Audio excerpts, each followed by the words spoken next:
जय भीम. नमस्कार. आज दिनांक 18.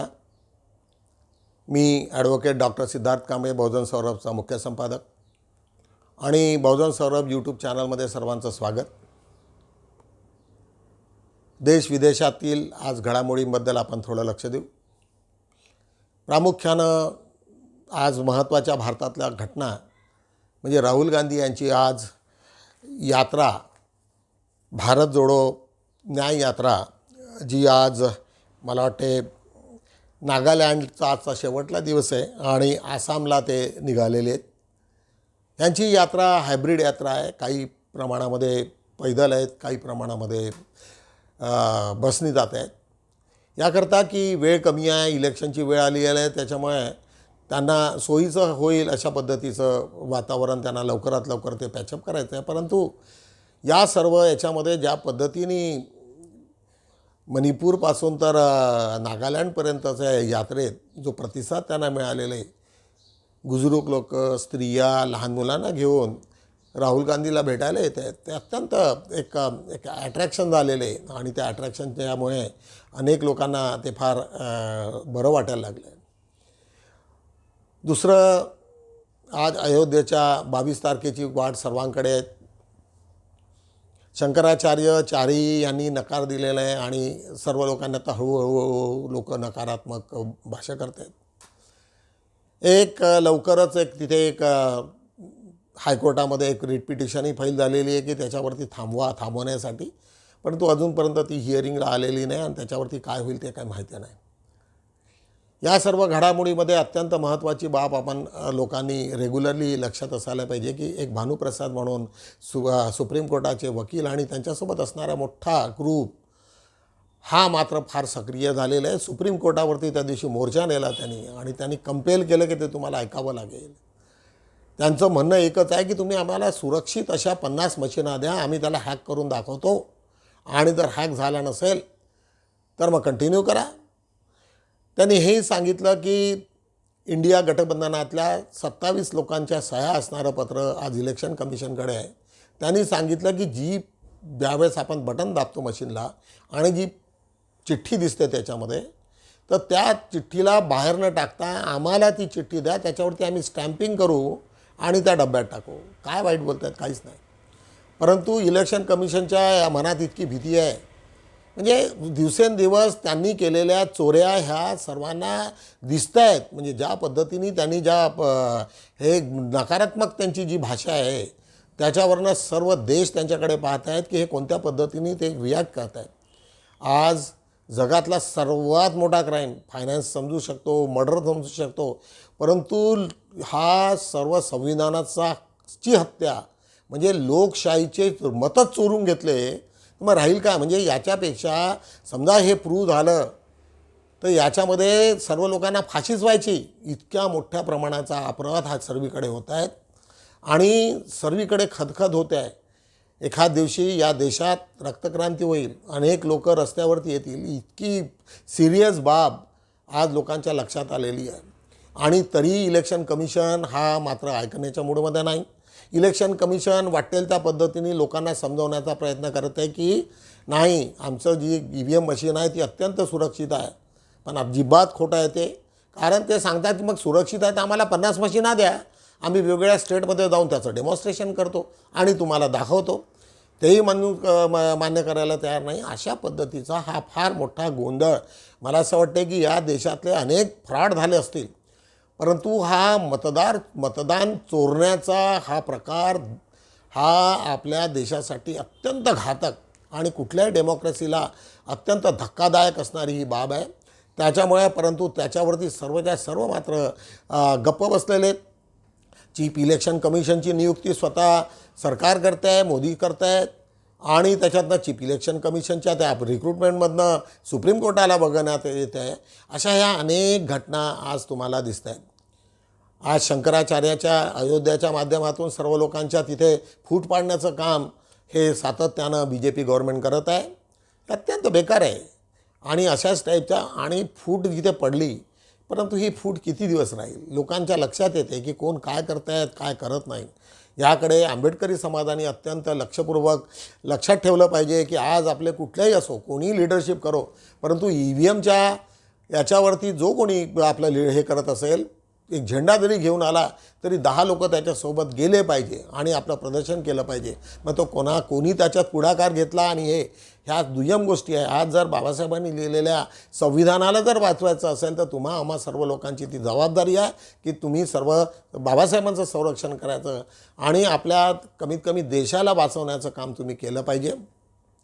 मी एक छोटीशी घटना तुम्हाला आता याच्यावरती EVMच्या बाबतीत जे काही होतं आहे ते आता एक छोटीशी क्लिप पाहून आपण सुप्रीम कोर्टाच्या वकिलांनी ज्या पद्धतीने डेमॉन्स्ट्रेशन केलेलं आहे आणि ज्या पद्धतीचा त्यांचा तीव्र त्याच्यावरती प्रतिसाद आहे, प्रतिक्रिया आहेत, त्या अत्यंत मार्मिक आहे. तुम्हा सर्व लोकांनी थोडंसं बघायला पाहिजे. भानुप्रसाद आणि त्यांची मोठी टीम आज ते सुप्रीम कोर्टाचे वकील असल्यामुळे पोलिसांना कुठे वॉरंट आहे, काय झालं, आम्हाला अडवण्याचं हे कुठे, हे वाटेल तसे प्रश्न केल्यामुळे गव्हर्नमेंटही तिथे गप्प बसलेली आहे. कारण सर्व सिनियर ॲडव्होकेट्स आहेत. त्याच्यामुळे ही क्लिप बघूया, त्याच्यामुळे तुम्हाला निश्चितच अंदाज येईल. बड़ी जो आगे बात यह है कि आपने मोदी जी का सुना था जब इस चुनाव के बाद में अपने गए हैं कार्यकर्ताओं को संबोधित कर रहे हैं तो क्या कहते हैं, मुझे मोदी जी मत कहो, मोदी कहो. और दूसरी बात जो कहते हैं अपने साथियों से कि इस बार सभी सीटें जीतेंगे, सभी सीटें जीतेंगे. आदमी कितना ही भी बड़ा तुर्रम खां क्यों ना हो, कितना ही भी इस देश की जनता उसको मानती हो, पसंद करती हो, प्यार करती हो, फिर भी सभी सीटें कोई नहीं जीत सकता. लेकिन प्रधानमंत्री मोदी दावा कर रहे हैं. क्यों दावा कर रहे हैं? क्योंकि उन्हें मालूम है EVM उनके हाथ में है, इलेक्शन कमीशन उनकी जेब में है, इसलिए दावा कर रहे हैं. और इसलिए मैं बार बार कहता हूं, मोदी जी इतना भरोसा अगर है आपको, एक बार, केवल एक बार 2024 का ही चुनाव VVPAT EVM इनको हटा के बैलेट पेपर से कराओ. मैं लिख के दे रहा हूं, बीजेपी को 40 सीट नहीं मिलेंगे. मोदी जी अपनी सीट जीतना भारी पड़ जाएगी. और इसीलिए इन सारी चीजों को देखकर, क्योंकि यह निश्चित हो चुका है, EVM है तो मोदी है, EVM है तो मोदी सरकार है, भाजपा सरकार है. EVM खत्म, भाजपा सरकार का सुपड़ा साफ. EVM है तो भारत नहीं बचेगा. भारत की बात कर रहा हूं मैं, ये देश आपका और हमारा सबका. EVM है तो भारत नहीं बचेगा. EVM है, संविधान नहीं बचेगा. और EVM है तो देश की जनता बचेगी नहीं. और अगर यह चुनाव EVM से करा दिया गया, 2024 का लोकसभा चुनाव, इसके बाद कुछ बचना नहीं है. इस देश की जनता के तमाम अधिकार खत्म कर दिए जाएंगे. वैसे ही मोदी सरकार जो संसद में लगातार आपराधिक कानूनों में संशोधन करके, जैसे CRPC में कर दिया, CPC में कर, उन्होंने IPC में कर दिया, एविडेंस एक्ट में कर दिया. इसके अलावा इलेक्शन कमीशन के खिलाफ आप कुछ नहीं बोल सकते. आर्थिक स्थिति पर आप कुछ बोलेंगे तो आर्थिक स्थिति में आपको आतंकवाद की धाराओं में बंद कर दिया जाएगा, UAP में. ये सारे कानून लाकर इस देश के लोगों की जुबान बंद करना चाहती है, उनका गला घोटना चाहती है. के अध्यक्ष से नवरानी साहब, उन्होंने अभी एक इंटरव्यू में कहा है कि फौज को इस बारे में पता ही नहीं था कि अग्निपथ नाम की स्कीम एक शुरू कर रही है गवर्नमेंट. ये स्थिति है हमारे देश की. उनका इंटरव्यू भी आप सब लोगों ने देखा हो. तो ये बात, जब ऐसा माहौल हो गया है, पूरे देश से मिशन सेव कॉन्स्टिट्यूशन को ऐसी रिक्वेस्ट आ रही थी, बहुत सारे लोग रिक्वेस्ट भी कर रहे थे, और हम लोग भानु जी के साथ तो रेगुलर टच में रहते ही हैं. हम एक रिटायर्ड IAS ऑफिसर्स का, जजेस का, आर्मी ऑफिसर्स का, आर्म फोर्सेस के रिटायर्ड ऑफिसर्स का एक बहुत बड़ा संस्थान है, जिन्होंने एक कमेटी बनाई है, citizens commission on election, CCE. जैसे CEC है ना, सेंट्रल इलेक्शन कमीशन, वैसे CCE है, सिटीजन्स कमीशन ऑन इलेक्शन. उन्होंने भी बहुत सारी चिट्ठियां इलेक्शन कमीशन को EVM के बारे में लिखी हैं और ये कहा है इससे इलेक्शन में फ्रॉड, धोखा धड़ी होगी ही. और RSS और BJP की सरकार है तो हम सब लोग जान सकते हैं कि सबसे ज्यादा धोखाधड़ी होगी. और इलेक्शन जो है वो किसी भी हालत में फ्री एंड फेयर नहीं होगा. इलेक्शन एक फॉर्मेलिटी मात्र है. इलेक्शन सिर्फ RSS और BJP ही जीतेगी. तो इस विषय में हमारे पास चारों तरफ से जो रिक्वेस्ट आ रही थी, इस कमेटी की भी रिक्वेस्ट आई, दूसरे लोगों की भी रिक्वेस्ट आई, तो मिशन सेव कॉन्स्टिट्यूशन ने भानु जी के साथ मिलके प्रोग्राम निश्चित किया है कि हम 5 तारीख को, और मैं आपके सामने आपका जो प्रेस इनविटेशन है वो भी रख देना चाहता हूं, जो मैंने आपको प्रेस इनविटेशन में लिखा है। तो हम सब लोगों ने सलाह करके ये तय किया है कि हम 5 तारीख को, अगले फ्राइडे जो आने वाला है फ्राइडे, पटियाला हाउस गेट से चलकर 4 बजे, 5 तारीख को 4 बजे पटियाला हाउस गेट नंबर 4 से पैदल चल के, एक जो ऐसे सिटीजन्स है ना जिसके बारे में अभी मैंने इलेक्शन कमीशन का लिखा था कि अलर्ट सिटीजन्स जो हैं, जो कॉन्शियस सिटीजन हैं, जो चिंतित सिटीजन्स हैं इलेक्शन की न्यूट्रलिटी के बारे में, जिसमें वकील सबसे ज्यादा संख्या में होंगे, पटियाला हाउस गेट नंबर 4 से पैदल चल के इलेक्शन कमीशन के ऑफिस जाएंगे। हम इलेक्शन कमीशन से रिक्वेस्ट भी लेटर भेज रहे हैं उन्हें कि वो इस डेलीगेशन को जो कि पैदल चल के आएगा, उन्हीं की आह्वान पे, जो आह्वान उन्होंने 2017 से कर रखा है कि सभी सिटीजन्स जो है वो चौकन्ने रहें और अगर कोई धांधली गड़बड़ी नजर आए तो उसके बारे में एक्शन लें, हमारे संज्ञान में लाएं। तो इलेक्शन कमीशन के संज्ञान में ईवीएम की धोखाधड़ी, फ्रॉड, जिसको वो अपने ही, जो 2017 में एक और भी प्रेस रिलीज इलेक्शन कमीशन ने जारी की थी जिसमें ये बताया गया था कि इसको हम अपडेट कर रहे हैं, M3 वाला अब ला रहे हैं, M3 जो 2017 से आया हुआ है उसको भी अपग्रेड करने की, उसको जो खराब हो गए उनको बदलने की। ये इलेक्शन कमीशन के वर्ड्स हैं, मेरे नहीं है, कि ये खराब हो सकता है, इसको इंप्रूव किया जाना चाहिए, इसमें एडिशंस की जानी चाहिए, इसमें इसको चेंज करने की भी आवश्यकता होती है, ऐसा वो खुद कह रहे हैं। तो इसका मतलब ये हुआ कि इलेक्शन वोटिंग मशीन में इलेक्शन कमीशन इस मजबूरी की हालत में जो हमें सबको नजर आ रही है, सुप्रीम कोर्ट भी इस वक्त प्रेशर में है, इलेक्शन कमीशन भी प्रेशर में है, तो इस मजबूरी की हालत में भी इलेक्शन कमीशन क्या हिंट कर रहा है पब्लिक को कि ये पूरी तरीके से सुरक्षित नहीं है, इसको बदला जाना, इंप्रूव करना, इसको और सुरक्षित बनाना हम लोग कर रहे हैं। 2017 के बाद से ये काम भी करने के लिए पब्लिक डोमेन में इलेक्शन कमीशन बोल रहा है। मतलब ये कि सुरक्षित मशीनें नहीं है, जनता जागे, तो वो जागी हुई जनता के कुछ नुमाइंदे, बहुत मुट्ठी भर नुमाइंदे, हम इलेक्शन कमीशन के पास पैदल चल के जाएंगे और उनसे गुजारिश करेंगे, लेटर हम लिख रहे हैं उन्हें, कि वो बाहर आके कुछ मशीनें हमारे हवाले कर दें, जैसा वो ऑफर करते भी रहे हैं कि ये है कि नहीं हो सकती। इलेक्शन कमीशन ने ये भी, और ये भी मुझे लगता है एक हिंट है उनका, तो हम उनसे निवेदन ये करेंगे कि एक हमें 50 के करीब मशीनें हमें दे दें। हम ऐसा नहीं करेंगे कि हम छुपा के, उसको हैक करने के लिए हमारे पास बहुत सारे लोग हैं, वो हम आप सब लोगों को ऐसे ही प्रेस कॉन्फ्रेंस बुलाकर वो सील कवर में हमें दे दें इलेक्शन कमीशन 50 मशीनें। हम देश के अलग अलग राज्यों में जाके हर मशीन को, 50 में से 50 मशीनों को, जो उनकी सबसे सुरक्षित मशीनें हैं, हैक करके आप लोगों को, जैसे ईमानदार पत्रकारों को बुला के आपके सामने हैक करके आपके सामने उसकी मैनिपुलेशन, उसकी फ्रॉड, उसका फर्जीवाड़ा आपके सामने डिमॉन्स्ट्रेट करेंगे। ऐसी हमें उम्मीद है कि इलेक्शन कमीशन हमें इत्मीनान से 50 ये इलेक्शन जो ईवीएम्स हैं, वोटिंग मशीन हमारे हवाले कर देगा। फिर हम हर एक राज्य की राजधानी में जाके उसका आप लोगों को बुला के सामने के सामने, सबके सामने, छुप के नहीं कोई काम होगा, उसको हैक करके भी दिखाएंगे और उसमें क्या क्या कमियां हैं वो भी डिमॉन्स्ट्रेट करेंगे। ये एक जायज मांग है, मुझे लगता है इलेक्शन कमीशन को ये बात मान लेनी चाहिए, और अगर इससे वो पीछे हटता है तो इस बात में किसी को कोई शक और शुबे की गुंजाइश ही नहीं रह जानी चाहिए कि ईवीएम एक धोखा है डेमोक्रेसी के लिए, भारत के संविधान के लिए। भारत देश को सबसे बड़ा खतरा अगर कोई है तो ईवीएम है।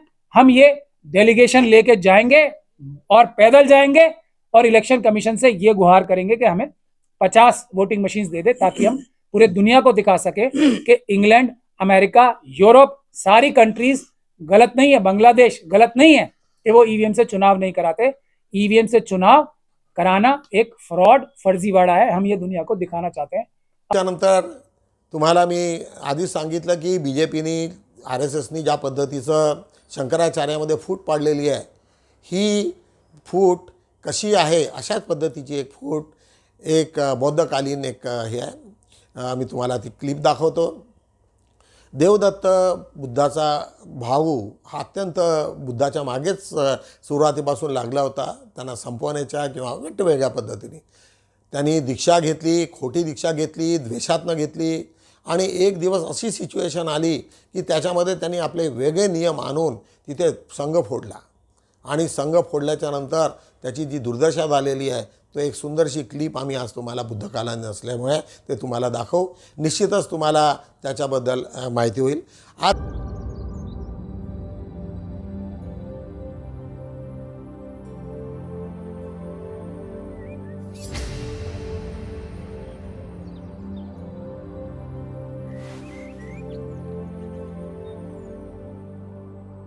आज राजगृह से बहुत लोग आए, अन्य सभा स्थलों से भिक्षु भी आए हैं. कोई प्रश्न या चिंता आप बुद्ध के समक्ष रखना चाहते हैं?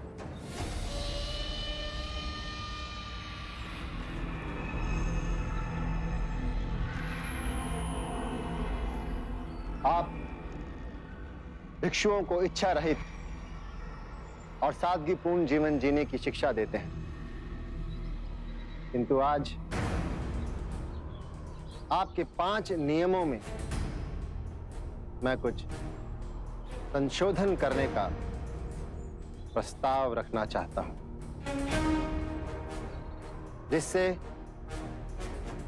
हम सभी भिक्षुओं के सादगीपूर्ण जीवन की प्रतिबद्धता और दृढ़ हो सके.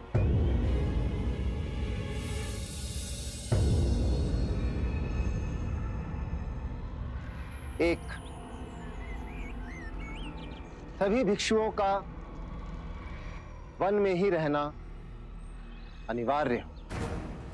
गांव में जाकर रहना या सोना प्रतिबद्ध. दूसरा, भिक्षा में जो भी मिले भोजन के रूप में भिक्षु केवल उसे ही ग्रहण करें. किसी के घर से भोजन के निमंत्रण को स्वीकार ना करें. तीसरा,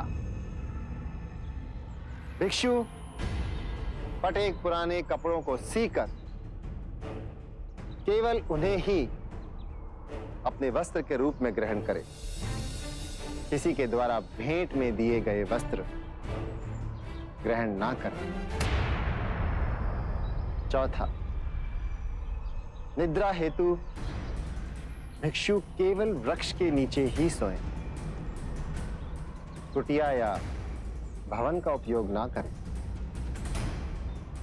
और सबसे अधिक महत्वपूर्ण ये 5वां संशोधन मैं देना चाहता हूं कि सभी भिक्षु केवल शाकाहारी भोजन ही करें. देवदत्त, मैं तुम्हारे नियमों की अनिवार्यता स्वीकार नहीं कर सकता. जो भिक्षु केवल वनों में रहना चाहते हैं उन्हें इसकी अनुमति है. बाकी अन्य ग्रामों और नगरों में रह सकते हैं. जो भिक्षु केवल भिक्षाटन द्वारा भोजन करना चाहते हैं वो उपासकों के निमंत्रण को अस्वीकार कर सकते हैं. अन्य को स्वतंत्रता है कि वो उपासकों के निमंत्रण को स्वीकार कर सकते हैं. जो भिक्षु चीथड़ों को सीकर भिक्षु वस्त्र पहनना चाहते हैं वो इसके लिए स्वतंत्र है, किंतु अन्य जिन्हें उपहार में भिक्षु वस्त्र मिले वो 3 से अधिक ना लें.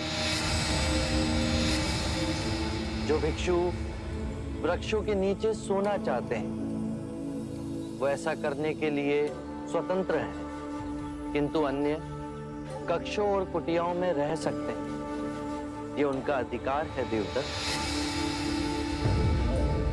जो भिक्षु शाकाहारी भोजन करना चाहते हैं उन्हें इसकी अनुमति है, किंतु अन्य जो मांसाहारी ग्रहण करना चाहते हैं वो मांसाहारी ग्रहण कर सकते हैं.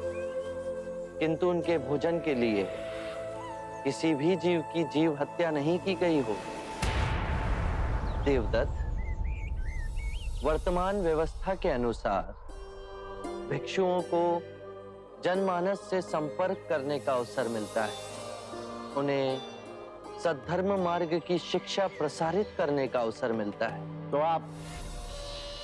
आप मेरे संशोधनों में त्रुटियां निकाल रहे हैं। त्रुटियां तो आप निकाल रहे हैं देवदत्त। मैं बुद्ध से बात कर रहा हूं। तो आप मेरे ये संशोधन स्वीकार नहीं करेंगे। देवदत्त, मैं तुम्हारे संशोधन को अस्वीकार करता हूं।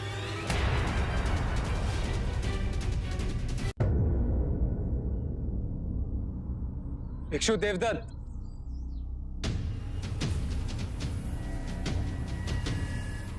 आपको पता भी है आप क्या करें भिक्षु देवदत्त? बड़े भाई से ऐसे बात करते हैं? आनंद, मनुष्य बड़ा अपने कर्मों से होता है, और बड़े भाई जैसा कौन सा कार्य कर रहे हैं आप? आप पद भ्रष्ट हो तो क्या संघ को भी पद भ्रष्ट करोगे? मैं तो इस नई पीढ़ी को एक नई दिशा दे रहा हूं, एक नई सोच। ये क्या बात है? यदि आप बुद्ध के समक्ष अपने मन की बात रखेंगे तो बुद्ध का अपमान हो जाएगा। बुद्ध आपके मान सम्मान से बहुत ऊपर है। फिर भी माननीय देवदत्त के 5 नियमों को बुद्ध ने ठुकराया। क्यों? क्योंकि बुद्ध के नियम से अधिक कठोर है देवदत्त के नियम। जैसे सांसारिक रहते हैं वैसे भिक्षु रहेंगे तो सर्वनाश नहीं होगा। संसारिक और परम सत्य के बीच बुद्ध का ज्ञान ही द्वार है। यदि संसारिक की अवहेलना की तो न जाने कितने सारे मनुष्य परम ज्ञान से वंचित रह जाएंगे। ये आप समझ नहीं पा रहे। बड़े कोमल हो गए, लेकिन ध्यान रहे तपश्चर्य बड़ा कठिन है, कठोर, और हम सब इसी कठोर राह पे आगे बढ़ रहे हैं।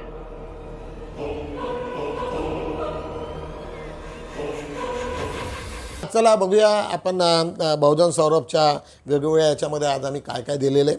राहुल गांधीच्या यात्रेत ॲडव्होकेट प्रकाश आंबेडकर सहभागी होणार, क्वेश्चन मार्क आहे. अजूनपर्यंत त्यांचं म्हणणं आहे का की बा मला अजूनपर्यंत कोणी बोलवलेलं नाही. आज ज्या 27 पार्ट्या झालेल्या आहेत त्यांच्याकडे काहीतरी बळ आहे. आज प्रकाश आंबेडकरची तेवढी सिच्युएशन नसल्यामुळे जरी आम्ही आता प्रकाश आंबेडकरांची न्यूज तिथे फ्रंटलाईनवरती घेतली असेल, परंतु लोकांना कळलं पाहिजे की तिथे काय सुरू आहे. आणि प्रकाश आंबेडकर होतील आज ना उद्या जॉईन होतील, नाही जरी झाले तरी ती त्यांची मर्जी आहे. कारण वन मॅन आर्मी आहे आमच्याकडे. सर्व पक्ष म्हणजे सामूहिक कोणी निकाल हे घेतलेलं डिसिजन नसते, वन मॅन डिसिजन आहे. त्याच्यामुळं he is free to do that. एक त्याच्या शेजारी आम्ही लावली ठाकरे गट सुनावणी पुढे ढकलली. ठाकरे गटाची मुंबईची बातमी आहे. हायकोर्टामध्ये ते त्याच्यावरती पुन्हा त्यांनी रिट पिटिशन टाकलेली आहे. तुम्हाला माहिती आहे की नार्वेकरांनी जे डिसिजन घेतलं ते अत्यंत अयोग्य असल्याचं सर्व पूर्ण भारताने पाहिलेलं आहे. आणि अशा ठिकाणी ते मॅटर पुन्हा कोर्टात गेलेलं आहे. असं करत करत इलेक्शनपर्यंत हे मात्र असं सुरू राहील अशी दिसते, असंच पिक्चर. उत्तरेकडील राज्याच्या थंडीची रेड व ऑरेंज अलर्ट. आज उत्तरेकडील सर्व देशामध्ये खूप थंडी आहे आणि मध्ये अनेक विमानं त्याच्यानी रद्द करण्यात आलेले आहे. तुम्हाला 2-3 दिवसाच्या ह्याच्यात माहिती असतील. त्याच्यामुळं ती लाट इकडे महाराष्ट्रापर्यंत आल्याचं तुम्हाला दिसेल. मला भाजप प्रदेशाची ऑफर, पण मी काँग्रेस पक्ष सोडणार नाही, सुशीलकुमार शिंदे यांचं वक्तव्य. 22 जानेवारीला राम मंदिरात प्राणप्रतिष्ठा होणार नाही, अलाहाबाद उच्च न्यायालय. परंतु अजूनपर्यंत त्याच्यावरती सुनावणी होण्याचं बाकी राहिलेलं आहे. त्याच्याच खाली मणिपूरमध्ये पुन्हा हिंसाचार, दहशतवाद्यांच्या गोळीबारात कमांडो शहीद. बाजूलाच खरगे पवार ममतानंतर आता लालूचाही नकार अयोध्येला जाण्याच्या संदर्भात. त्याच्याच खाली आज आम्ही गुंतवणुकीदाराचे एका दिवसात 4.5 लाख कोटी रुपये पाण्यात. तुम्हाला माहिती आहे की उच्चांक एकदम खाली पडल्यामुळे अनेक लोकांचा फार मोठा नुकसान झालेलं आहे.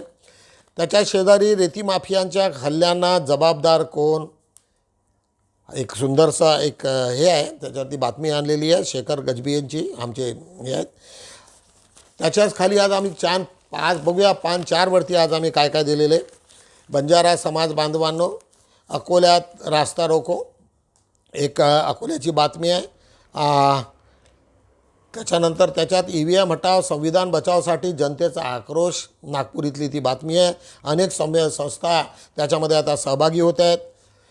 वरिष्ठ पत्रकारांच्या 21 जानेवारीला सत्कार, EVM विरोधात चंद्रपुरात 22ला आंदोलन, 22 जानेवारीला काळे वस्त्र परिधान करून निषेध करणार कॉम्रेड राजेंद्र साठे, शुद्ध चित्त बुद्ध विहारात सावित्रीबाई फुले व जिजाऊ संयुक्त जयंती महोत्सव. आज वाचकांना आव्हान दिलेले दैनिक बहुजन सौरभची नागपूर शहरात सतत मागणी वाढत आहे. आपल्या घरी जो पेपर देतो त्यांच्याकडे दैनिक बहुजन सौरभची मागणी करावी. आमच्या वर्तमानपत्राची स्वतंत्र अशी कोणतीही वितरण व्यवस्था नाही.